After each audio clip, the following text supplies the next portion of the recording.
this is Jamie Mitchell, and we are back with another episode of the Libertarian Uncensored podcast, going over all the posts on the Libertarian Uncensored subreddit. Let's get right into it. So first we have total internet shutdown imminent, rumors about massive escalation with Russia coming September, and that's a cross post that I made to the conspiracy subreddit, and that was sharing a headline from, I think, the AP News.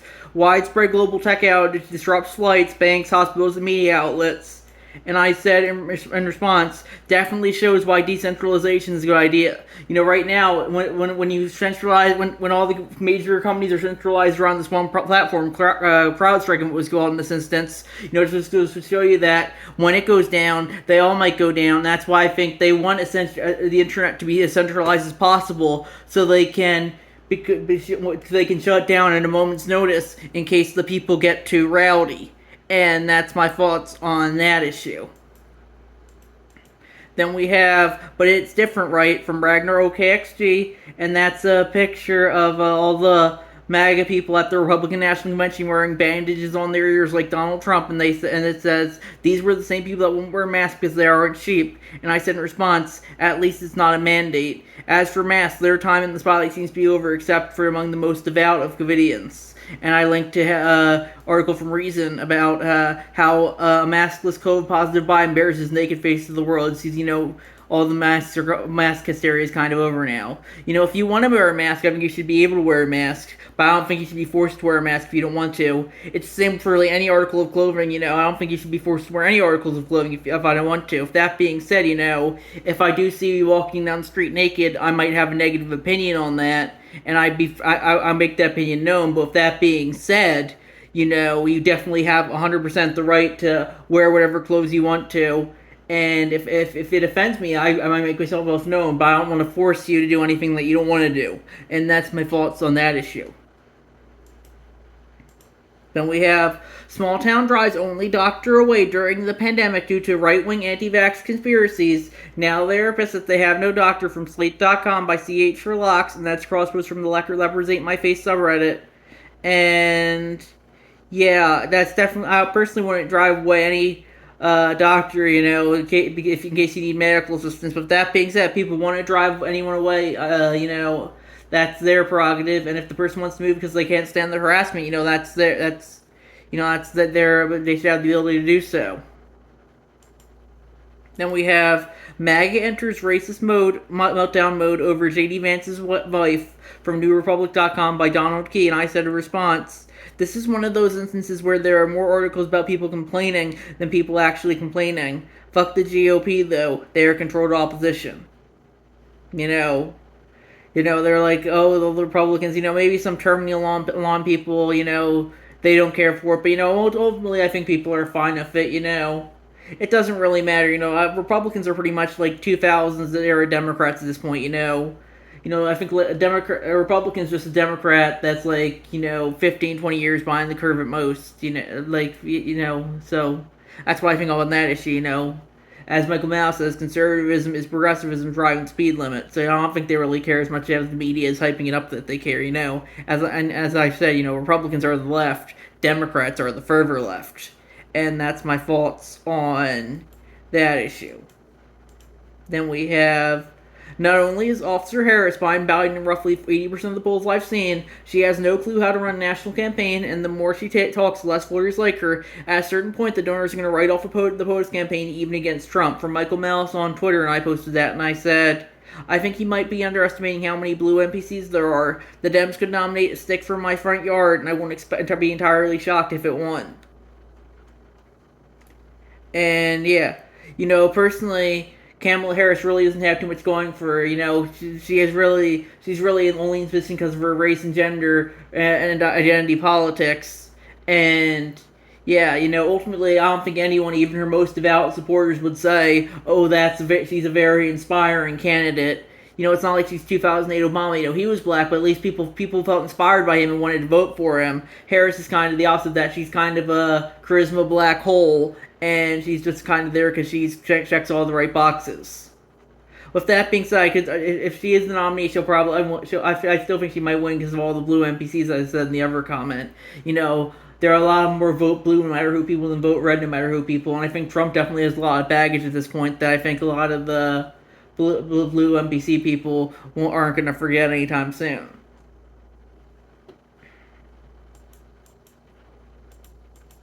Then we have LNC now building RFK Super PAC from KennedyVictoryFund.com by CH for Locks, and they added the first 6,600 to 10,000 per person multi-candidate committee PAC will be allocated to Team Kennedy Inc., with the first 3,300, 5,000 designated for the primary, and the next 3,300, 5,000 for the general election. The next 41,300/15,000 for a person PAC will be allocated to the LNC. And I said, that's kind of stupid. Why not just volunteer for the Kennedy campaign in that instance? I personally think if the LNC wants to help out Kennedy, that's their prerogative. That being said, I definitely do think, they shouldn't be using Libertarian Party resources for non-Libertarian Party candidates. And that's my thoughts on that issue. Then we have the lesson they're determined to ignore. Lockdown was a disaster, writes infectious disease experts Kevin Bardosh from dailymail.co.uk by Truth for Sale, and I said in response, not for a lot of this subreddit. They either say that there were no lockdowns or that say that St. Fauci was justified for ordering them. And if you want to justify lockdowns, that's your prerogative, but I definitely don't think forcibly locking people down is libertarian. And, when you use the force of the state against people who aren't committing any violent actions, that's not very libertarian. Even if the media is saying, "Oh, it's the deadliest pandemic in history," you can't let the media hype distract you from what the libertarian position is, and that's my thoughts on that issue. Then we have, why does it seem that seemingly every Redditor acts like the Daily Wire stereotype of SJWs? And that was the conversation I was having on the last episode of my podcast I posted on the subreddit. I said, Rachel Maddow said Lord of the Rings is far right, they might as well be Reddit, and say I said CNN isn't much better. And now I linked to an article from CNN, Digital Blackface Social Media Explainer. There was the article, what's digital blackface and why is it wrong when white people use it? And then they said in response, oh, that's a stupid thing to say from Maddow. What the source is from this year, in 2008, when Charles Obama was a Native American citizen. My connection today is that political commentary news mostly done for themselves, not the general public. I'm not certain why you believe or why you're calling out blackface as someone indicative of something done wrong by CNN. That's really absurd data. I said it's not blackface, it's digital, quote unquote, digital blackface, non-black people sharing GIFs with black people online. And they said blackface is wrong no matter what you call it, besides which your entire argument is predicated on your hatred of the left and your refusal to engage with facts. And I said digital blackface isn't real blackface, and that just goes to show you that, they'll make up a bunch of pretty much bullshit problems to be concerned about, like digital blackface. Well, people are suffering in poverty and starving, and that's the woke for you, They don't care about real problems like inflation or inflation or like the cost of living or any of that. They care about like whatever problems CNN or MSNBC makes up, like digital blackface or all that, painting transgender flags on the sidewalk, something like that. It's not real issues. It's just woke virtue signaling issues. And that's my thoughts on that issue. And that. Then we have r/debate communism doesn't understand libertarianism from GFO1NT, and that's some images they share. Does libertarian in the U.S. basically just mean right-wing pro-Trumper? And one guy says, if libertarians actually understood their stance, I would respect them. In practice, American libertarianism libertarians are just capitalist fiscal Republicans who don't want to pay taxes. If libertarians still don't what their movement claims to believe, they'd be staunchly against banning abortions and anti-cop. And I said in response, Reddit as a whole mostly seems to be just a caricature of the left at this point. This subreddit sadly seems to fall under that umbrella as well.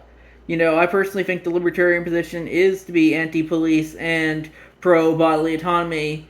But, ultimately, libertarian is one of those words that multiple people define in multiple different ways, So I think as long as you're not forcing your beliefs on others, that's libertarian. And that's my thoughts on that issue.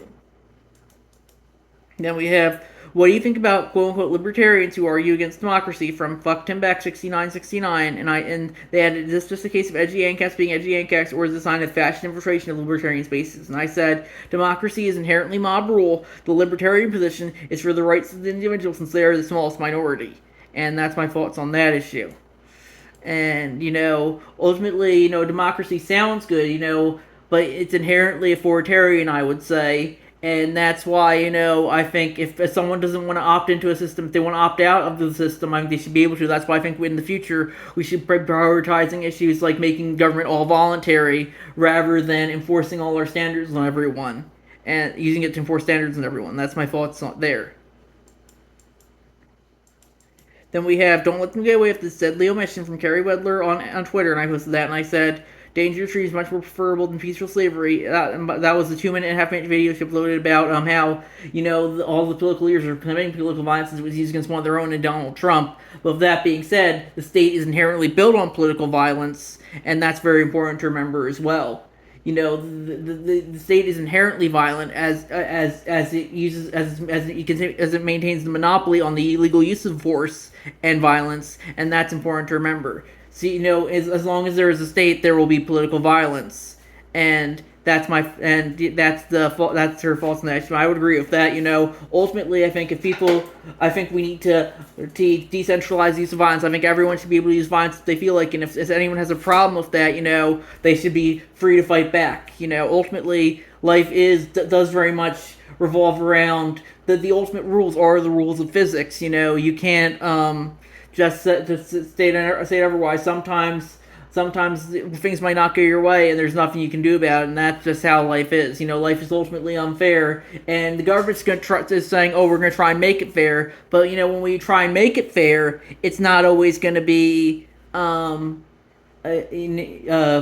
Like that's why communism always fails. It says, "Oh, we're going to make everyone equal," but you can't make everyone equal without making everyone taking them down to the level of the lowest person, and that's why it makes everyone miserable in the end. And that's kind of what I feel about government as a whole. It makes everyone miserable if they allow it to. And that's my thoughts there.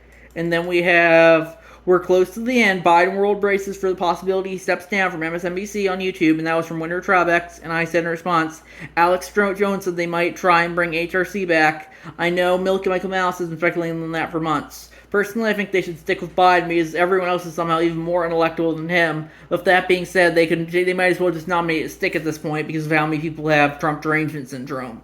And that's my thoughts on that issue. Then we have Bill to Arrest Librarians filed for 2025 session from AlabamaReporter.com by C.H. Relax, and that's crossover from the Defeat Project 2025 subreddit. And yeah, I definitely don't think that's good.